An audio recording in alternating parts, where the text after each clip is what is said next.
Hola muchachos, ¿cómo están? ¿Qué tal? Buenas noches, buenos días. Bueno, no sé a qué hora saldré editado finalmente este video, que tendría que haber sido en vivo, en Facebook Live. Yo quería hacerlo en vivo sobre todo para que podamos tener un intercambio, ustedes puedan hacerme preguntas y hacer la cosa interactiva, ¿no? Para que yo pueda responderles a medida de la presentación. Lamentablemente me llegaron notificaciones de Facebook, no solo prohibiendo hacer el Facebook Live porque hubo mucha gente que se quejó, evidentemente, o sea que hay censura, hay fascismo, o sea, esa es la prueba clara de que hay fascismo en Bolivia ahora mismo, ¿no?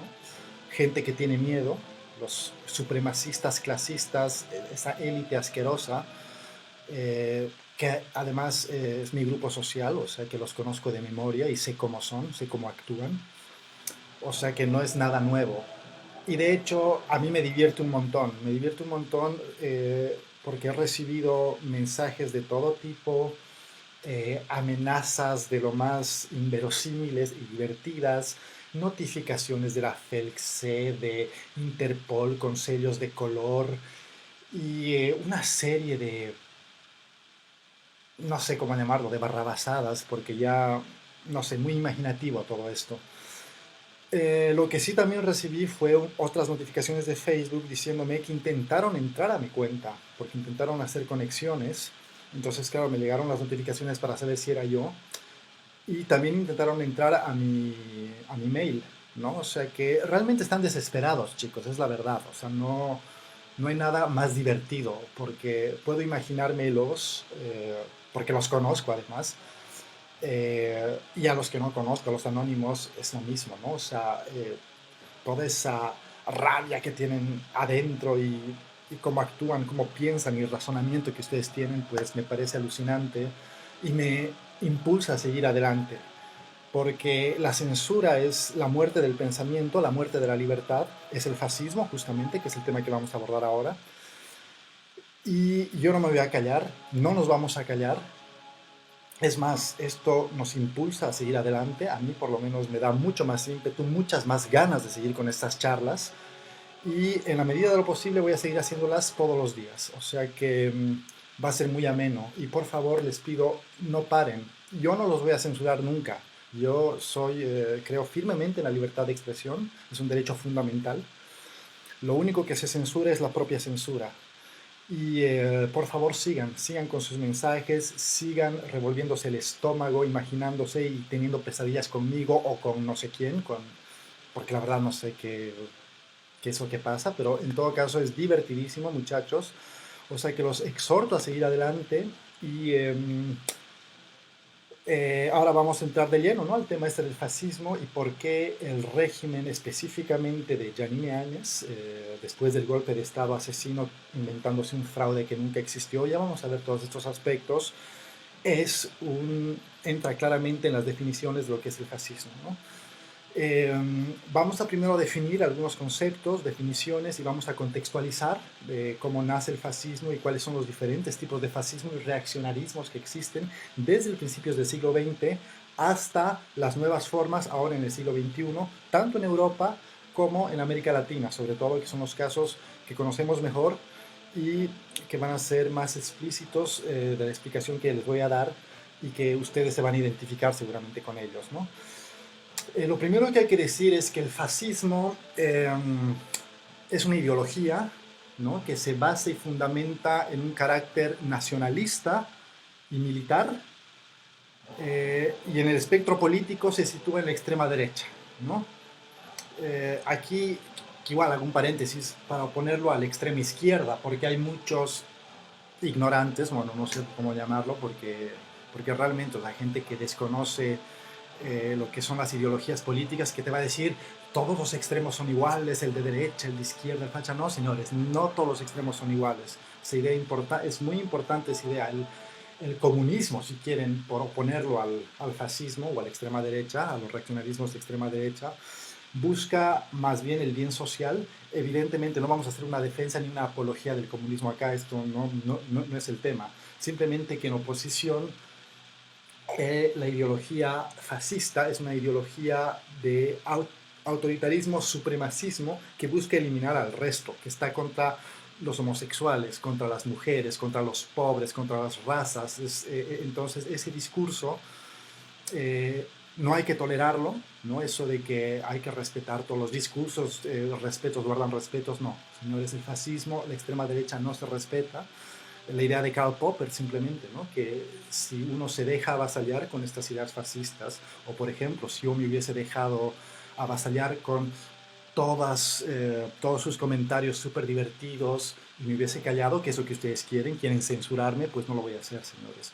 Y, de hecho voy a seguir adelante y esa es la idea, ¿no? O sea, el fascismo lo que busca es censurar, posicionarse como la única posición autoritaria y, y esto es muy diferente a lo que es la extrema izquierda, definitivamente. Eh, es totalitaria porque es una impostura y además es antidemocrática porque rigen prohibiciones por doquier, ¿no? Sin embargo, en las ciencias políticas es un poco difícil englobar o definir lo que es el fascismo, ¿no? Puede ser un partido, puede ser un país, un estado, incluso puede ser una monarquía. Sin embargo, no existe una definición exacta per se de lo que es el fascismo, ¿ya? Porque no es, digamos, a diferencia de lo que sería, no sé, el socialismo o el liberalismo o en general cualquier doctrina, no hay una definición exacta, ¿no? No supone ninguna forma de gobierno tampoco, por lo menos en la actualidad. Y lo único que tiene son algunas características, unas líneas generales, pero no responde a ideologías propias como son el comunismo, socialismo, el liberalismo, el anarquismo, el minarquismo, el capitalismo. Es diferente, es un poco más difícil de definir el fascismo por eso, ¿no? Entonces, el fascismo es más una filosofía, ¿no? Una forma de pensamiento que encierra ideas específicas, que ya lo hemos dicho, son nacionalistas, supremacismo totalitario, represor y militar. Acá tengo la definición que nos da la RAE, el diccionario de la Real Academia Española de la Lengua, ¿no? Y dice que es un movimiento político y social de carácter totalitario que se desarrolló en Italia en la primera mitad del siglo XX. Y este se caracterizaba por un corporativismo y la exaltación nacionalista. Después continúa esta definición, pone doctrina de fascismo italiano y de movimientos políticos similares en otros países. O una tercera definición, a continuación, actitud autoritaria y antidemocrática que socialmente se considera relacionada con el fascismo. Bueno, esto para decirles que es bastante difícil de definirlo, ¿no? Pero ahora les voy a decir qué es el origen etimológico del fascismo. El fascismo viene del latín fascis, que significa faces, que es el as, el ax, el hacha, y que en realidad el faces era el instrumento de poder militar en la República Romana y en el Imperio Romano. Entonces es un símbolo de poder, es un símbolo de castigo, un símbolo de justicia suprema, ¿no? Y un símbolo de que la unión hace la fuerza, ¿no?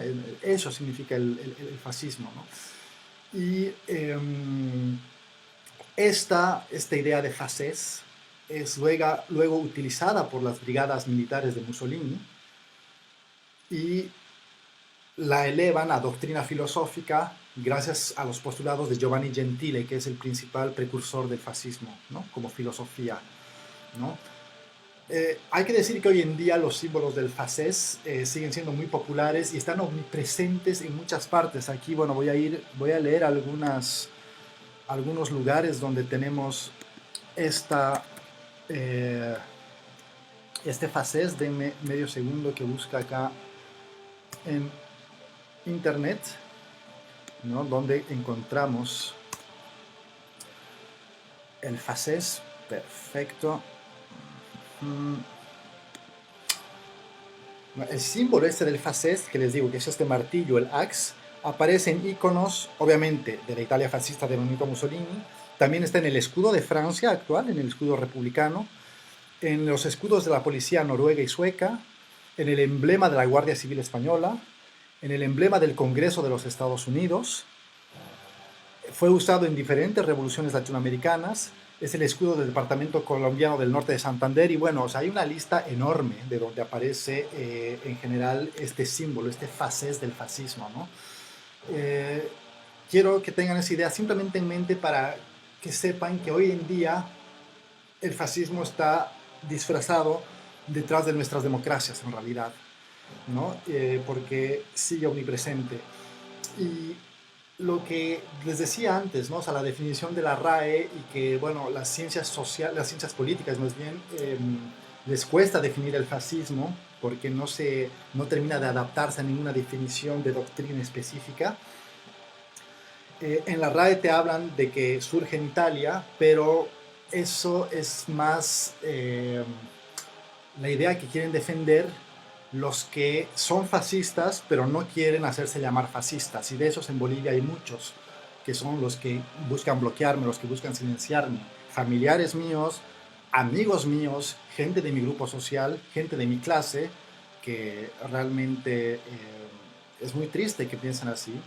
Yo no sé por qué, pero bueno, es, eh, es el miedo el que los guía y la ignorancia, ¿no? A pensar y a tener esas ideas preconcebidas que en realidad son imaginarias finalmente, ¿no? Eh, Hay mucha gente justamente entonces que el fascismo lo quiere englobar, o cuando se habla de fascismo te van a decir, solo se puede hablar de fascismo en un espacio y en un tiempo determinado, ¿no? Entonces el espacio sería la Italia o la Alemania incluso, y el tiempo determinado el principio del siglo XX, ¿no? Fuera de ese espacio-tiempo no es fascismo, ya es otra cosa.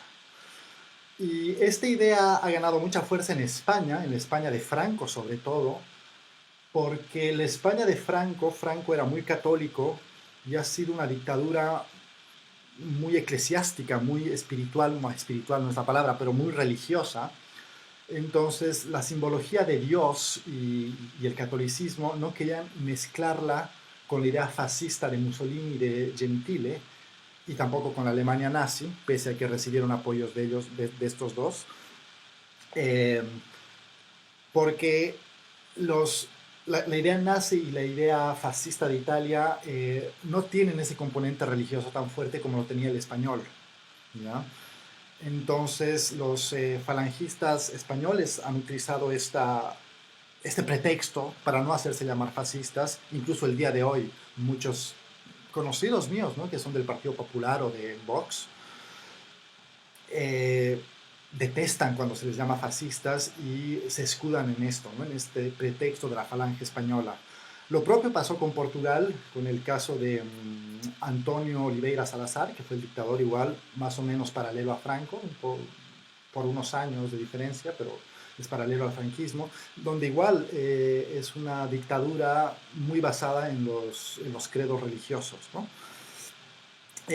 Sin embargo, fuera de esta definición estricta, espacio-temporal, Italia, Alemania, principio del siglo XX, las características propias del fascismo se han dado en muchos territorios y a lo largo del último siglo, ¿no? Desde 1920 prácticamente hasta los últimos 100 años hemos visto aflorar en diferentes territorios la idea de fascismo, donde el líder supremo es una idea central. Entonces tenemos, por ejemplo, la Italia fascista de Benito Mussolini, que es el Duce, la Alemania nazi de Adolf Hitler con el Führer, obviamente la España de Francisco Franco, el generalísimo, y así tenemos otras dictaduras más. Ya hablé de, Antonio Oliveira Salazar en Portugal. En América Latina igual, a partir de los años 50, 60, tenemos, incluso antes, ¿no? En los años 40, Fulgencio Batista en Cuba, después a Alfredo Stroessner en Paraguay, en Argentina tenemos el caso de Jorge Videla. Argentina es un poco particular porque está Jorge Videla, pero también hay un triunvirato junto a Viole y Galtieri, ¿no? El Chile de Augusto Pinochet, la Bolivia de Hugo Banzer Suárez y posteriormente García Mesa y Arce Gómez. Y bueno, sí, hay muchos regímenes que han sido fascistas y que lo siguen siendo hoy en día fascistas, que están disfrazados de democracia en el siglo XXI en realidad, pero que responden a esos mismos axiomas, ¿no? Y podemos dar ejemplos como el Perú de Alberto Fujimori, por ejemplo, ¿no? Que evidentemente, o sea, ustedes me dirán, es una democracia, han votado por el japonés Fujimori, pero los axiomas del control de prensa y persecución estaban ahí todo el tiempo. Hoy en día la Hungría de Víctor Orbán, por ejemplo, donde además a causa del coronavirus cerraron el parlamento, cosa que los pititas en Bolivia están anhelando y sueñan, no hay que cerrar el parlamento. Y eso le da plenos poderes en este momento a Orbán y además existe una persecución xenófoba, ¿no? Islamofóbica sobre todo. Y obviamente la Bolivia de Yanine Áñez, ¿no? O sea, es un racismo supremacista anti-indigenista donde existe persecución, asesinatos, o sea, Yanine Áñez es una asesina, Fernando López es un asesino, Arturo Murillo es un asesino, es un régimen asesino, existe censura, control de medios, mentiras, diabolizar al adversario y un sinfín de axiomas propios del mismo fascismo, ¿no? O sea que bueno, esto para darles un pantallazo más o menos conceptual de lo que es el fascismo. Ahora vamos a hablar propiamente de los orígenes mismos del fascismo italiano, ¿no? Porque es de ahí de donde viene, de Italia, por lo menos el primer tipo de fascismo. Este surge después de la Primera Guerra Mundial. Italia, como muchos países europeos, se encuentra diezmada, bastante destrozada y sufre mucho después de la Primera Guerra Mundial. Y entre 1919 y 1922 el poder es muy débil y hay revueltas todo el tiempo, un anarquismo total, caos económico, y empiezan a haber revueltas, revoluciones, sobre todo entre comunistas, por un lado, comunistas que además defendían la revolución rusa, ¿no? La revolución bolchevique que venía de suceder en la recién nacida Unión Soviética, contra facciones nacionalistas, ¿no? Entonces, son unos años medio turbios en Italia, hasta que Benito Mussolini ingresa en el verano de 1922 con sus milicias fascistas a Roma, ¿no? Hace un ingreso a Roma, y el rey Víctor Emanuel III, para evitar un baño de sangre, básicamente, le propone formar un gobierno, ¿no? Entonces, a partir de ese momento en el que el rey Víctor Emanuel le propone a Benito Mussolini, ok, toma, o sea, le da la chance, le da la llave de formar un gobierno, es que formalmente se institucionaliza lo que es el fascismo, ¿no? ¿Quién es Benito Mussolini? Benito Mussolini es un general de guerra de italiano de la Primera Guerra Mundial, ¿no? Y después de la guerra, bueno, ya desde hecho durante la guerra, pero ya después de la guerra forma sus milicias nacionalistas y que están asumando. También él es periodista, funda el periódico Il Popolo d'Italia, porque esta idea es muy importante. El brazo mediático es súper importante en los fascismos y en general en las formas de control y de gobierno que hay actualmente, ya vamos a verlo más adelante. Entonces funda el Popolo d'Italia y este se vuelve justamente el brazo mediático del régimen, que es el brazo represor, ¿no? Que obviamente te oculta muchas mentiras y es lo que el esquema comunicacional, lo que hace que triunfe finalmente el fascismo y ideas tan detestables como después la Alemania nazi y otro tipo de nacionalismos en general. Entonces, ahí se institucionaliza en 1922, ¿no? Con Mussolini en el poder. Sin embargo, ya desde antes, en Italia, tiene orígenes patronales el fascismo, porque el fascismo se asocia directamente con el capitalismo, ¿no? Y desde finales del siglo XIX, sobre todo los grandes latifundistas, están de acuerdo con un Estado donde hay un control militar estricto, ¿no? Entonces, una vez que llega Mussolini, le es muy fácil acceder al poder, además, porque ya tiene el apoyo, no te digo comprado, pero bueno, tenía el apoyo de de este grupo, de esta burguesía y de todos estos terratenientes. Entonces empieza un régimen supremacista y de terror. Existe censura, ¿no? Y ahí igual podemos hacer un paralelismo con lo que sería la idea de Goebbels, de la gran mentira en la Alemania nazi. ¿Y en qué consiste esto? En repetir una mentira muchas veces hasta que la gente cree que es verdad.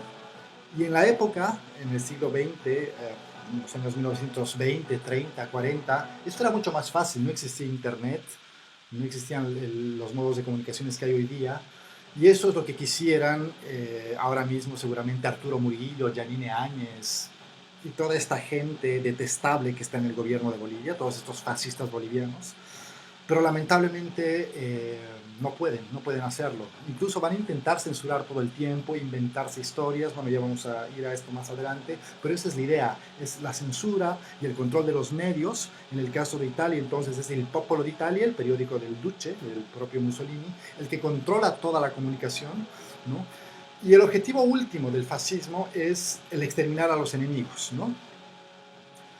Eh, y como les digo, es el mismo modus operandi que usa Himmler y Goebbels en la Alemania nazi, ¿no?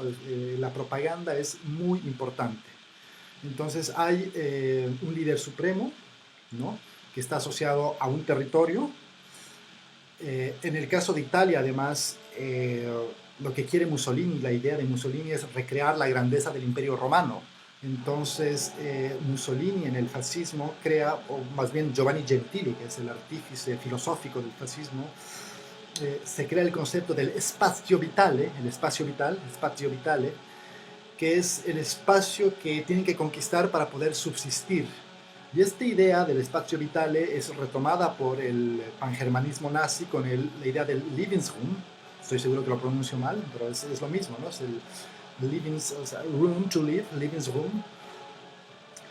Y ambos, tanto Italia se lanza en una expedición militar hacia Abyssinia, lo que es la actual Etiopía, entonces logran invadir Etiopía a través de Eritrea y Somalia, que eran colonias italianas en la época en África, y en el caso alemán, lo que hace Hitler, perdón, después de la Primera Guerra Mundial, es primero el Anschluss, anexando Austria al Reich, y ataca la parte del Sudetenland, que es una región que está entre Bavaria y la Bohemia, con República Checa, para invadir Polonia, y la ambición de Hitler sería finalmente invadir la Unión Soviética. Y todo esto, tanto en la idea del fascismo italiano como de la Alemania nazi, es tener este espacio vital para poder vivir, para poder subsistir. Una idea muy parecida con el nacionalismo japonés, ¿no? El imperio del sol naciente. Esa es la idea, ¿no? O sea, dominar para más territorio para poder subsistir, ¿no? Y para que la raza suprema pueda dominar al mundo, ¿no? O por lo menos su mundo, su país, ¿no? Entonces, el fascismo obviamente tiene enemigos. Aquí voy a mencionar a William Ebenstein, que es un politólogo norteamericano, ¿no? El código fascista, ¿no? Para Ebenstein están los hombres, que son superiores a las mujeres, por decirte, los soldados, que son superiores a los civiles, los miembros del partido fascista, que son superiores a los que no son miembros del partido, ya sean comunistas, bueno, los demás, o la propia nación, que es superior a los demás países, los fuertes, que son superiores a los débiles, los ricos, que son superiores a los pobres, o los vencedores de la guerra, que son superiores a los que han perdido la guerra, ¿no? En todo caso, la idea central, como dice William Ebenstein, es la idea de superioridad, ¿no? Y en eso se basa el fascismo, para legitimarse y para crear enemigos imaginarios a través de un discurso propagandístico que la gente ignorante se la cree, ¿no? Entonces, el primer gran enemigo del fascismo serían las mujeres. Las mujeres en las filosofías fascistas nazi de Alemania tienen un rol de ama de casa, ¿no? No pueden salir de ese rol. Incluso la España falangista Muchos falangistas en España consideran a las mujeres como menos inteligentes y que no están aptas para posiciones de poder y decisión, ¿no? Únicamente son los hombres que pueden tener estas posiciones altas. Y el rol fundamental de las mujeres es el rol reproductor, ¿no? Es, hay que seguir, bueno, tener hijos. Himmler, Heinrich Himmler incluso, ¿no? Que Heinz Führer de Hitler y capitán de la SS con los Einsatzgruppen, que es el principal artífice del Holocausto, Heinrich Himmler, incluso procede a la selección de mujeres alemanas, obviamente, aptas como las únicas reproductoras para mejorar y proseguir la raza aria, ¿no? Porque no podía ser cualquier mujer. Y las mujeres alemanas, porque repito, estamos hablando de mujeres alemanas, no estamos hablando de judías, de gitanas o de eslavas o no sé, de las razas inferiores. Mismas mujeres alemanas, no todas clasificaban en la lógica de Himmler, en la lógica nazi, ¿no? Entonces las que no clasificaban y que no tenían el poder económico, igual eran puestas de lado y enviadas a campos de concentración, ¿no? Y estamos hablando de mujeres alemanas, o sea, hasta ahí llegan, ¿no? Entonces, el primer gran enemigo de de los regímenes fascistas son las mujeres. Y por eso no es de extrañar que en el siglo XXI todo lo que son los movimientos feministas y los movimientos de emancipación de la mujer sean violentamente reprimidos por gente justamente que es neofascista, ¿no? Por los fascistas. Porque sigue habiendo todavía esa idea de superioridad, del sexo débil. Entonces el feminismo se vuelve el enemigo principal del fascismo, ¿no? Los fascistas están en contra de la libertad sexual, están en contra de la identidad de género, son misóginos, son machistas, defienden el patriarcado, que hay que decir además el patriarcado es un pilar fundamental del capitalismo, ¿no? Entonces son antifeministas, ¿no? Entonces, además, bueno, lo gracioso es que te van a sacar el término feminazi, o sea, pero bueno, eh, ese es el punto es este, o sea, las mujeres fueron en su momento vistas como inferiores y esta idea sigue, ¿no? En el machismo, en el patriarcado, y por eso los movimientos feministas generan muchos reaccionarismos.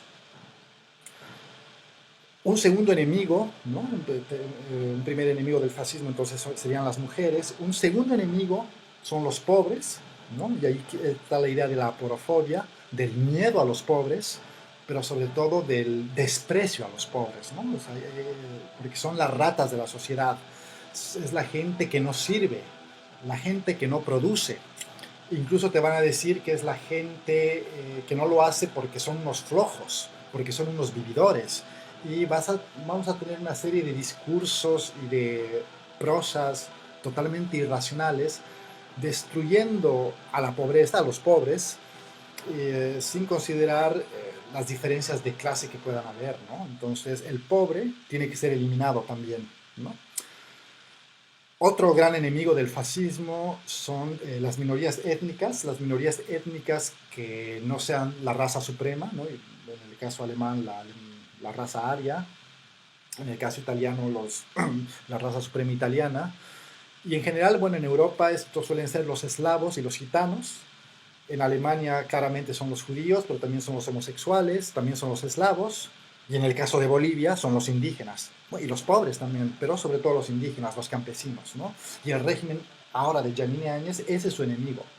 El masismo está ahí disfrazado, es un pretexto, un eslabón para llegar al enemigo de verdad, que si es posible hay que exterminarlo, que son los indígenas, ¿no? Los pueblos originarios. Ese es el enemigo de este tipo de regímenes. Entonces,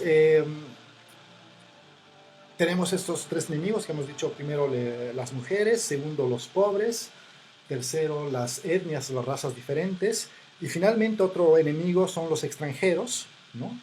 Los extranjeros recién llegados de otros países. Esto es un fenómeno más reciente, ¿no? En el finales del siglo XX, principios del siglo XXI, lo que hace que nazca la xenofobia, el odio hacia el extranjero, y tipos de xenofobia muy específicas, ¿no? La islamofobia, ¿no? Porque es este miedo al Islam, miedo a los magrebíes, la africanofobia, ¿no? Los negros que igual siguen siendo vistos inferiormente, y más recientemente ahora por el tema del coronavirus empezó la chinofobia, que igual ya había un poco de chinofobia o asiafobia, no sé cómo llamarla, pero ahora mismo hay mucha chinofobia, ¿no? Fobia hacia los chinos.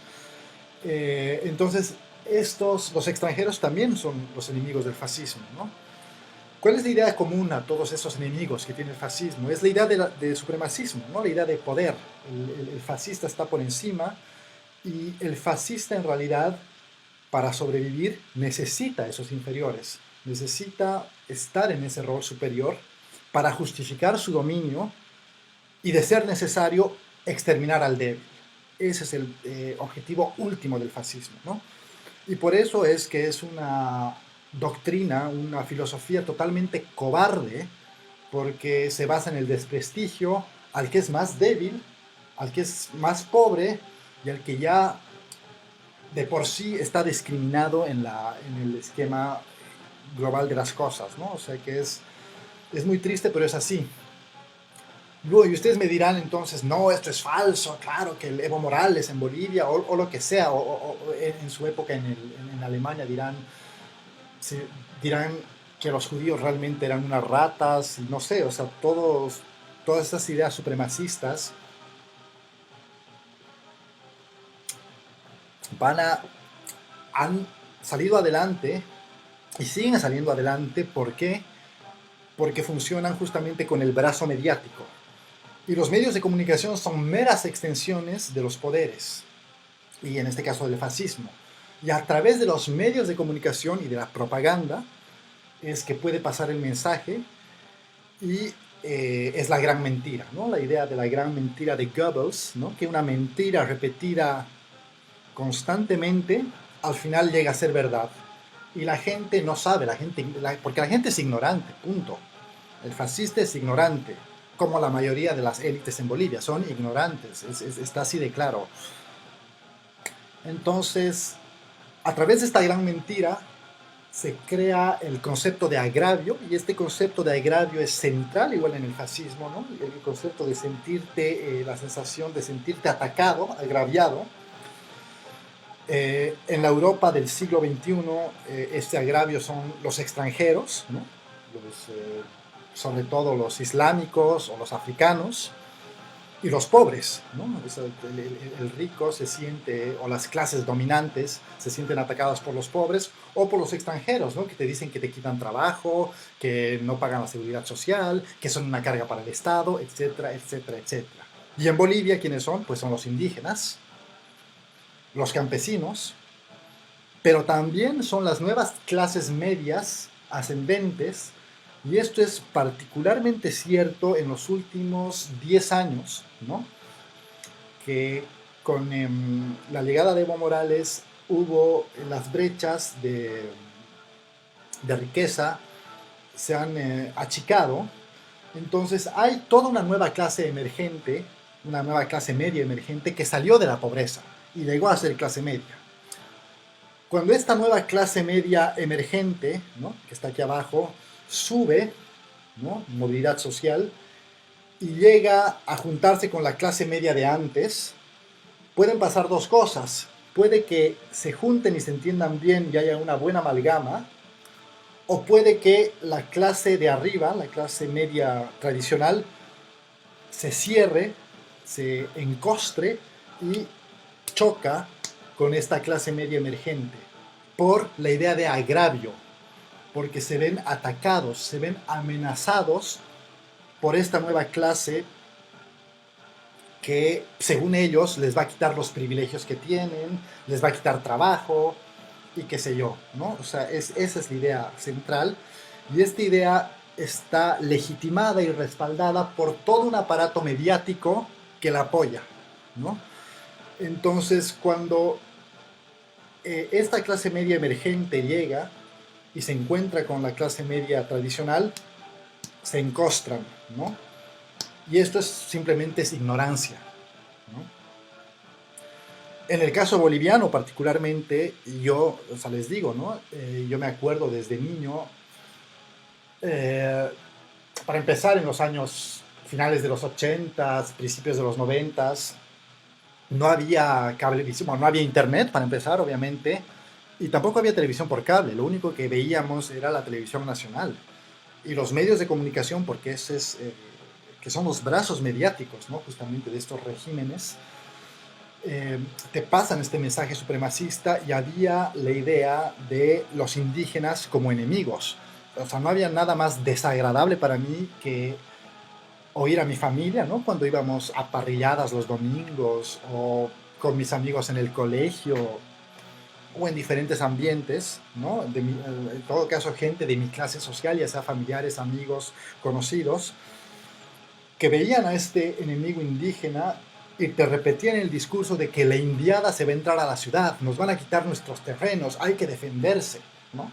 Entonces, esta idea ha entrado a la cabeza de la gente a través de un sistema de propaganda, ¿no? Un sistema comunicacional que es una gran mentira. O sea, esto es Goebbelsiano, es Goebbels de folleto.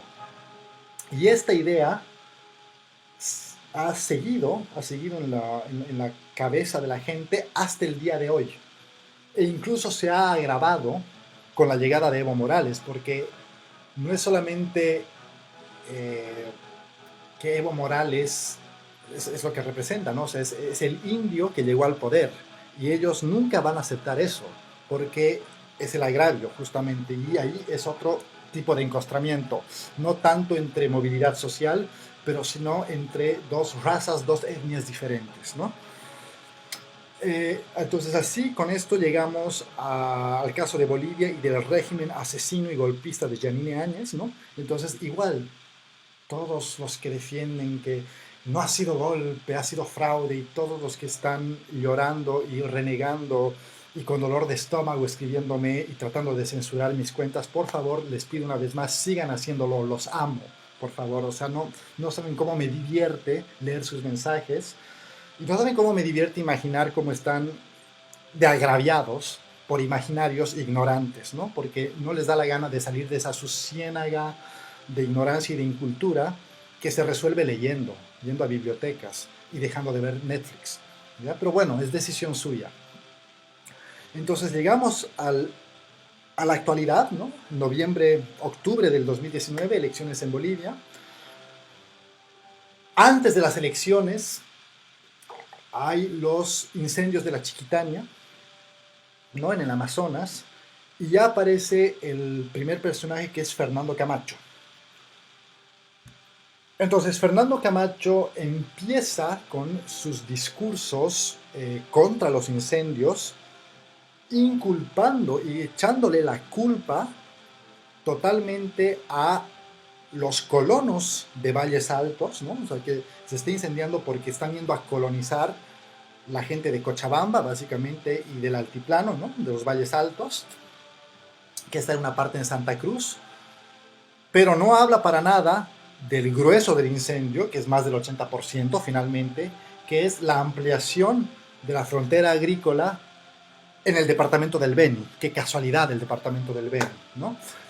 Entonces él ha direccionado todo ese discurso desde ese momento, además con una idea súper ultra católica, y la gente ignorante se la creyó, nada más, ¿no? O sea, es esto. Y además ahí quiero repetir una cosa, o sea, ahora mismo, hasta este momento, ya se ha quemado más selva que el año pasado, que todo el año pasado, hasta este momento. Y no veo a ninguno de ustedes diciendo nada, y el año pasado estaban rasgándose las vestiduras. Son unos hipócritas, así de grande su hipocresía. Y me río, me río de ustedes porque no tienen argumentos. Y por eso están desesperados, por eso me censuran o quieren censurarme, por eso me bloquean, porque no pueden discutir. Porque si tuviesen el nivel y conocerían la realidad, pues quizás podríamos llegar a consensos, ¿no? Pero no los tienen. O sea que es mejor bloquear, es mejor censurar, es mejor callar, es mejor exterminar. Eso es fascismo. Y el régimen de Yanine Áñez es un régimen fascista, ¿no? Entonces está esta hipocresía de los incendios, claramente porque no les importa un carajo el medio ambiente, es la verdad, ¿no? lo que les dolía era el indio salvaje que estaba en el poder, eso les dolía. Y el indio salvaje se fue, está en la Argentina, además viviendo muy cómodamente, seguramente en su chalet en Recoleta, que eso igual les debe doler en el alma, pero bueno. Entonces es una hipocresía absoluta. Y volviendo al tema entonces de Fernando Camacho, que es el que direccionó todos estos discursos en contra de los colonos de Valles Altos, encubriendo a sus socios de Caínco, que eran los principales propulsores, ¿no?, de la quema por la ampliación de la frontera agrícola, ¿no? Es que ha dado pie a que se legitime, ¿no?, este odio racial, y a que se legitime finalmente el golpe de Estado.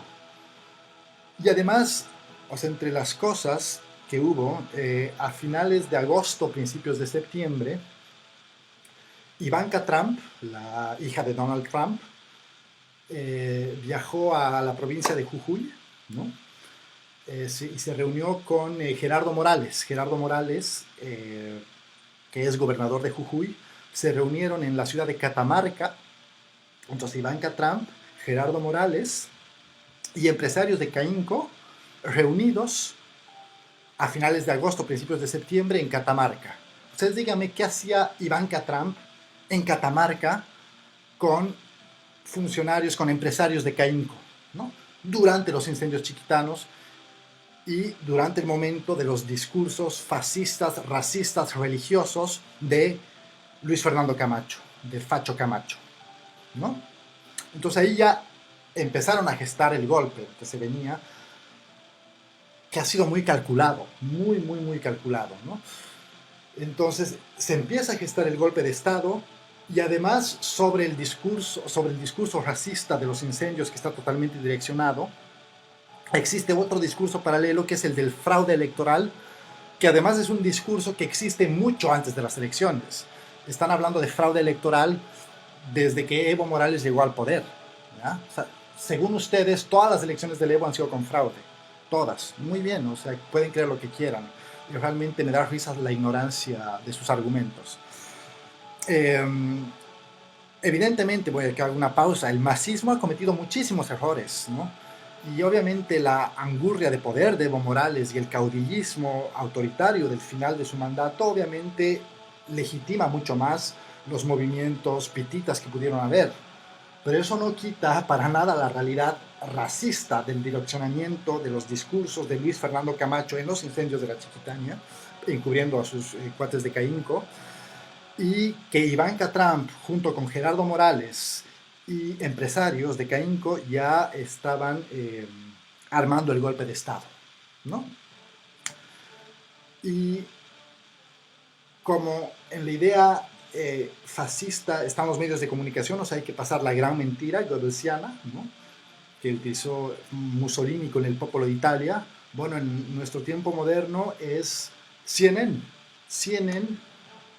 CNN ha tenido un rol central en el golpe de Estado y particularmente, ¿cómo se llama? Fernando del Rincón. Fernando del Rincón ha sido clave para el golpe de Estado, con una serie de falacias, mentiras, entrevistas direccionadas, y todos como babosos estaban esperando a las 10:30 a ver a Fernando del Rincón, ¿no? Vean a Fernando del Rincón, Conclus Vol X 001, Conclus Box L. Entonces, bueno, es eso. Y ese es el rol que cumplen los medios de comunicación, que legitiman el fascismo, el supremacismo, y de ser posible llegan al exterminio del enemigo, ¿no? Entonces, con todos estos ingredientes, discurso inventado del fraude que existía hace años, racismo contra los indígenas, eh, encostramiento entre clases sociales, brazo mediático de CNN y direccionamiento de los incendios de Chiquitania, pues tenías todos los ingredientes ahí para el golpe de Estado. Y el cherry para llegar a ese golpe de Estado ha sido el amotinamiento de la policía, totalmente falso e hipócrita, porque se han amotinado de nada. Y los pititas, ¡ay, Evo, cabrón!, ¿no? Entonces, claro, y se amotinan Cuando ahora ya lo sabemos, porque el propio Fernando Camacho fue el que dijo, ¿no? Que que su padre pagó a la policía. Pero bueno, es lo de menos esto. En todo caso, el karma existe y los motines policiales ahora se van a dar la vuelta. O sea que vamos a ver qué pasa, va a ser muy interesante.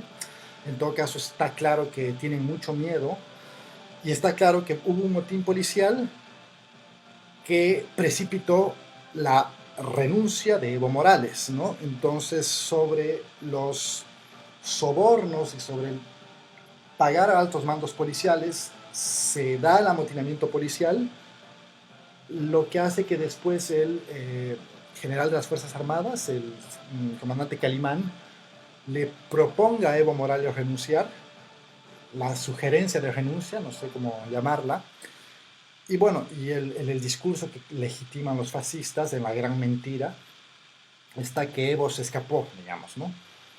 Cuando en realidad lo han obligado a renunciar, o sea, discúlpame, o sea, es como que yo te pongo una pistola y te digo, dame tu plata. Entonces, ¿tú qué haces? Seguramente me darás tu plata, ¿no? Entonces ahí yo te voy a decir, bueno, hemos hecho un intercambio económico. Yo te he pedido dinero y tú me lo has dado. Aquí no ha habido ningún robo, no ha habido ningún hurto, nada. Tú has accedido a mi pedido. Es algo parecido a lo que pasó. Y pueden decir lo que quieran, pero esa es la figura, ¿no? Para dar una idea un poco caricaturesca, si quieren, ¿no?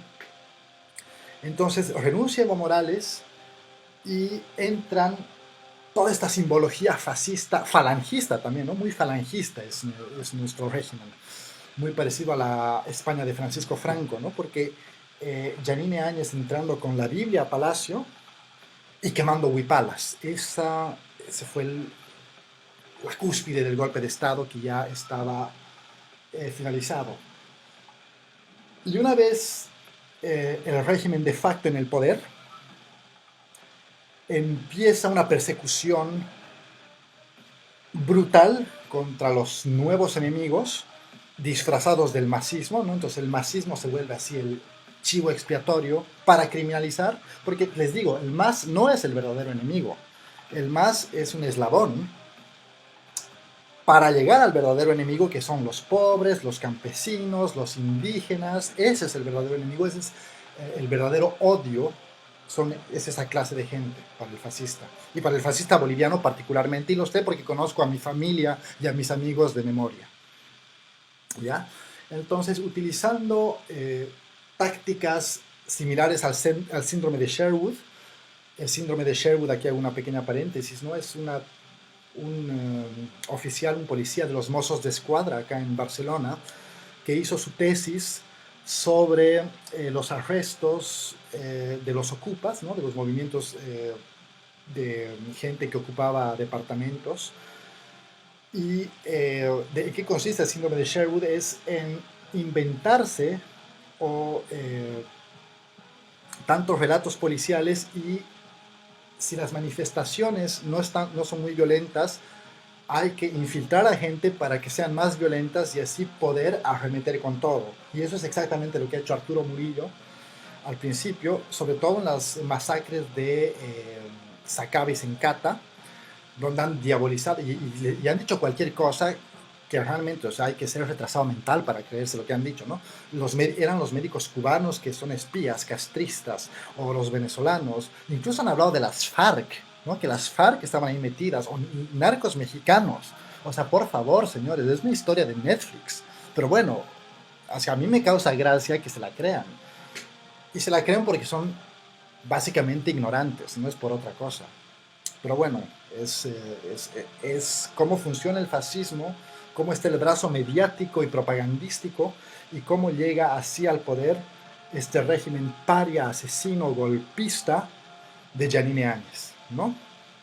Entonces, las élites son sumamente ignorantes eh, y si les dices lo que quieren oír y les muestras lo que quieren ver, van a estar fascinados, porque de eso se trata, la gran mentira.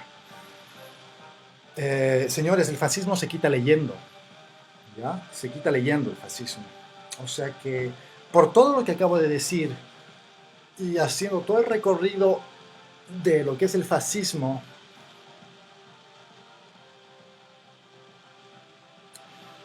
desde sus orígenes patronales en Italia hasta las formas de reaccionarismo en el siglo XXI y particularmente en Bolivia, con una sociedad totalmente clasista y supremacista, eh, es que Bolivia, el régimen de Yanine Áñez, pero es un de manual, es un régimen fascista de manual, el régimen de Yanine Áñez, ¿no?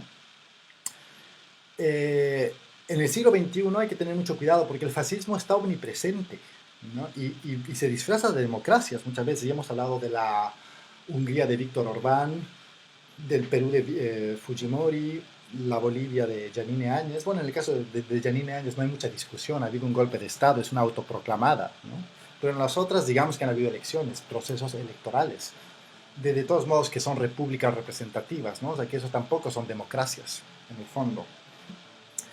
Y está toda la simbólica que ya hemos mencionado antes, ¿no? Los símbolos de los propios estados, ¿no? El escudo de Francia, la policía sueca, Noruega, la Guardia Civil Española, etcétera, tienen el símbolo del fasés, de la hacha, el símbolo del poder y el símbolo, la idea esta de que la unión hace la fuerza. Y la idea esta de la unión hace la fuerza, esa idea nacionalista, que incluso está en nuestro lema en la moneda, me parece, ya no sé dónde, es un lema totalmente fascista, ¿no? Porque es la unión, en realidad es la unión por la fuerza, ¿no? Entonces hay que unirse a la mala. Y todos aquellos que defiendan esta idea son fascistas. Inconscientemente quizás, pero son fascistas, ¿no? Entonces toda esa idea, y con esto ya concluyo, de Bolivia es una sola, es un solo país, eh, es una sola bandera, una sola tricolor orgullosa, es una idea fascista, ¿no? El no reconocer la plurinacionalidad, que existen diferentes culturas y diferentes etnias, es una idea fascista. El no aceptar la movilidad social, ¿no? La nueva clase media emergente que se encostra con las clases de arriba, es una idea fascista. El atacar a las mujeres, particularmente a mujeres creando, ¿no? A la María Galindo, y no dejar surgir esos movimientos feministas muy legítimos, es una idea fascista. Censurar, controlar medios de comunicación, cerrar radios comunitarias, ¿no? Han cerrado no sé cuántas radios comunitarias, pues eso es fascismo.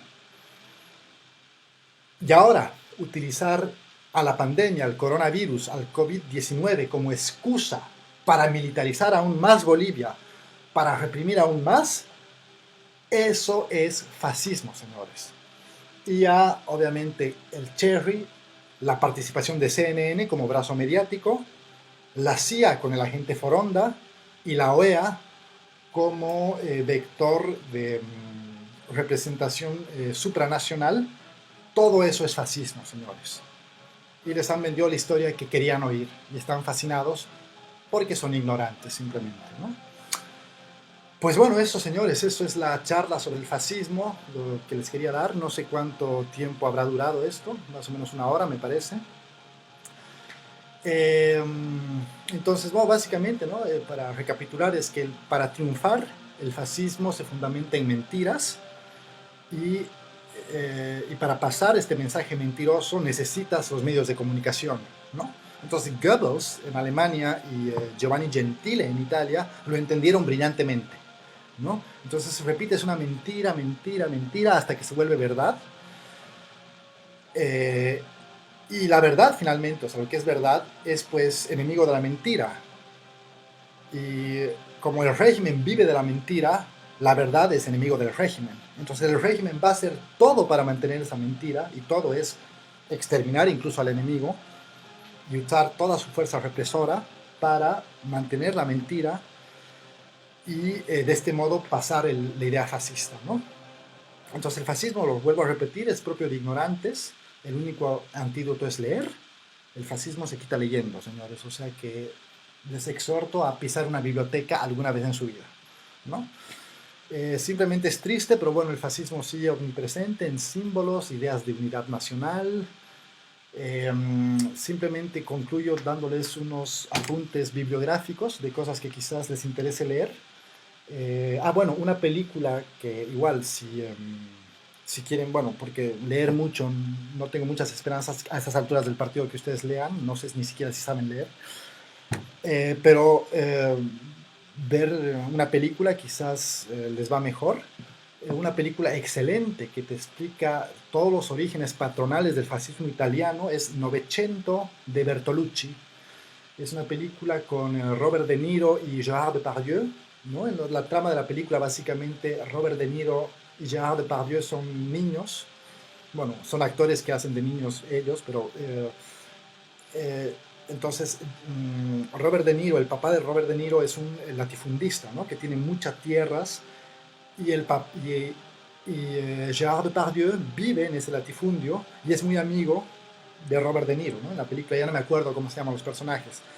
En todo caso, muere el padre y después, claro, esa amistad, cuando se origina el fascismo y obviamente se encostran esas clases sociales y la idea supremacista, eh, está brillantemente explicada en esta película. O sea, que véanla, no les voy a quemar la trama porque es muy linda esa película, está muy bien hecha, es una obra maestra. Entonces, Novecento de Bertolucci, pueden ver muy bien los orígenes patronales del fascismo italiano. Y si quieren leer libros, tenemos al fascismo alemán en Latinoamérica de Friedrich Kantz. Pueden leer incluso Mein Kampf de Hitler, ¿no? Mi lucha, como Hitler llega a legitimar la idea antisemita, ¿no? En su lucha de superioridad. Y finalmente, Stuart Wolf, La naturaleza del fascismo. Todas estas referencias y todo lo que les he dicho en este video, ¿no? O sea, del golpe de Estado, de la reunión de Ivanka Trump, Fernando Camacho, la Caínco, los incendios chiquitanos, los orígenes en Italia, en Alemania, el régimen de Francisco Franco, todo de lo que les he hablado ahora, lo voy a poner al final de este video. Les voy a poner enlaces y les voy a poner esta pequeña bibliografía que les acabo de hacer. O sea que, chicos, eso es todo. Los exhorto a, por favor, seguir con su ira iracunda hacia mi persona, porque es lo que más fuerza me da. Y no hay nada que me cause más placer que imaginarme ustedes con esa rabia, ese odio, ese agravio que tienen, ¿no? O sea, ese agravio imaginario. Son bellos realmente. Pues bueno, me despido, espero que haya sido de su agrado. Ya saben, chicos, lean, ¿no? Estamos más o menos cumpliendo la hora de charla, o sea que bastante bien. Les deseo muy buenas noches, buenas tardes, buenos días, depende. Y que estén bien. Nos vemos en la próxima. Adiós.